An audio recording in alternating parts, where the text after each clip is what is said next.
Invite you back into our Joy Corner, where our girl guide Heather Boschke navigates life for us. Today we're talking about the almighty woman, the universe. Who is she? She just never lets us down. And in the past, we've talked about being open to the invitations of the universe. And basically, what that means is believing and trusting that the plan for your life is so much bigger and better than you could have ever imagined it for yourself. So we are all like these little antennas that are tuned into different things. And our antennas need to be in receive mode. This means we cannot be in transmit mode. And when we're in transmit mode, stuff's coming out, right? We're busy, we're talking, we're just consumed with other things and doing activities. And so we don't want to be in transmit mode. We have to stop and slow down in order to tune in and receive those invitations from the universe. And being open also means that we are surrendering. The reality is we are in control of very little in our lives, despite the illusion of control that sometimes we like to think we have. The opposite of surrender is resistance and force. And so think about the places in your life where maybe you're experiencing some challenges. Odds are those are the exact places where you need to surrender the most. When we surrender, we stop trying to force things and we just let them be.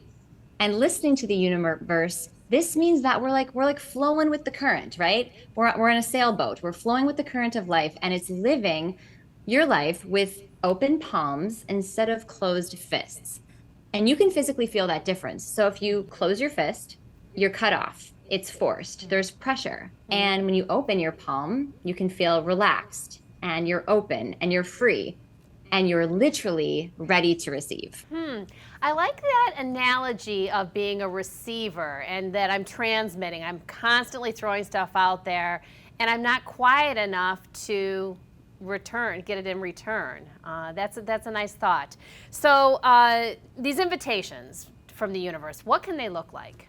Yes. Well, the cool thing about these invitations is that we all get them in different ways. And so some of the ways that we can receive these invitations, the first is just like your gut feel. You know, you're about to go out and you're like, you know what? I just don't have a good feeling about this. Or that sixth sense that some people have. Other people might get an actual image that shows up in their mind. Maybe it's a person they haven't thought about in a while, or a destination, or an activity. Other people will hear an actual voice in their head. That's what happens to me. So yes, I have voices in my head. An invitation may also come in the form of a dream or that feeling of deja vu, like you've been here before or that you've done something before. That's the universe trying to get your attention. And we also should pay attention to what's called angel numbers. So angel numbers are repeating number sequences, and 1111 or 1111 is an angel number. The ones signify new beginnings, an invitation for something new. And when you see it, it's a reinforcement that you are on the right path. And I've got a couple of real life examples on both those things. So when I first started my marketing business a couple of years ago, in the first few weeks, I swear every time I looked at the clock, it was 11:11. And at one point, I mentioned it to my husband, and I was like, hey, this is really weird, but I feel like it's always 11:11. And he just looked at me and said, yeah, that's been happening to me a lot too. So that was a big sign. I'm seeing 11:11 a lot. And then my other universe message, you know, I mentioned that they usually come to me as voices. So about 13 years ago, I was engaged to someone else. We were supposed to get married. There was a date, there was a dress. We were 4 months out. And there was one night we were out together and I literally felt someone was screaming in my ear, you cannot marry this person. This is not the life you want.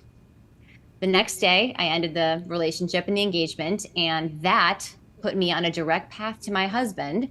We've been together 11 years now, and it was the very best decision of my life. But at the time, when I heard that you cannot marry this person, it was like, well, what am I going to do? I'm 4 months out. What will happen to the dress? Like, I didn't even think about that. All I knew was I was getting a clear message, and I had a decision to act. So whether it's a literal voice or an image that pops up in your head or that feeling of deja vu, do not ignore it.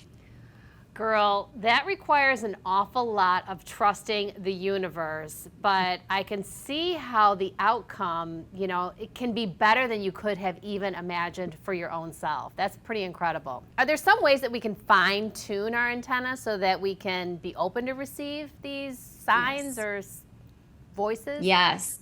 And you said it best when you said trust the universe. And one of the best ways to stay open, to stay in receiving mode, we also have to trust ourselves. Miracles will unfold with ease when we move into a state of trust. This also means that we can't always be looking outside ourselves for opinions and validations and what other people think. We have to stop doing that so we can look inward and trust our own voice. Trust the hunches that we're receiving, the voice in our heads telling us to contact someone or pick that book up or take that trip you've been wanting to take, or that you're like, I don't even know why I want to go to South America, but it's calling me. Stuff like that. That is not random. The second thing that you can do to help stay open is meditation. So practicing being still in the present moment helps to clear away all that noise so you can better receive those invitations. And when we're in constant motion and movement, we are the equivalent of like an overstuffed mailbox where nothing can get in, which means we cannot receive any messages. And lastly, we have to remember that control is an illusion and we have to let go. You cannot push or force or even plan your best life. And there's that quote, right? When we make plans, God laughs. So right? That's so true. It's like, oh, that's not going to happen. You're going to get married in 4 months? No, you're not. And so really just think how you can't plan your best life. Consider the fact that your best life is actually something you've never imagined. And Nicole, in so many ways, you are proof of this. So let me ask you, did you ever plan on living in Arkansas? This has worked out way better than I could have imagined for myself, for sure. What's incredible, Heather, is just having this conversation with you, just reminding us to just be open and to relax. Open palms, not closed fists. Physically, I'm starting to actually feel my body feel like it's open and it's able to receive instead of transmit. Like always, you have just incredible perspective on how to live our best lives. It's been wonderful to see you. Thank God the universe brought me to you. Likewise, sister, open palms and right to you.